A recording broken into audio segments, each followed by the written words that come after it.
തങ്ങളെ ജീവിതം നമ്മൾ പഠിക്കണം, അവിടുത്തെ പാഠമാക്കണം. അവിടുത്തെ ജീവിതത്തിൽ നമുക്ക് ജീവിതത്തിൽ പകർത്താൻ കഴിയണം. അനക്കത്തിലും മടക്കത്തിലും മുത്തുനബി തങ്ങൾ മാതൃകയാവണം. അങ്ങനെ ജീവിക്കൂ. ആ റസൂലുള്ളാഹി സ്വല്ലല്ലാഹു അലൈഹി വസല്ലം തങ്ങളെ കൽബറിഞ്ഞൊന്ന് സ്നേഹിക്കൂ.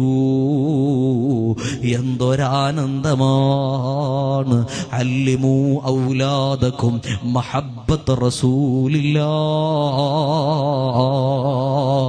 നിങ്ങളെ മക്കളെ മുത്തുനബി തങ്ങളെ മദ്ഹൊന്ന് പഠിപ്പിക്ക്, മുത്തുനബി തങ്ങളെ മഹബ്ബത്തൊന്ന് പഠിപ്പിക്ക്. അങ്ങനെ മുത്തുനബി തങ്ങളെ മനസ്സിൽ മക്കളിൽ കയറ്റിക്കൊടുത്താൽ, അവരെ ഹൃദയത്തിന്റെ അടിത്തട്ടുകളിൽ ഹബീബിനോടുള്ള പ്രണയം വന്നാൽ, അന്യപുരുഷനോട് പെൺകുട്ടികൾക്ക് പ്രേമം വരില്ല.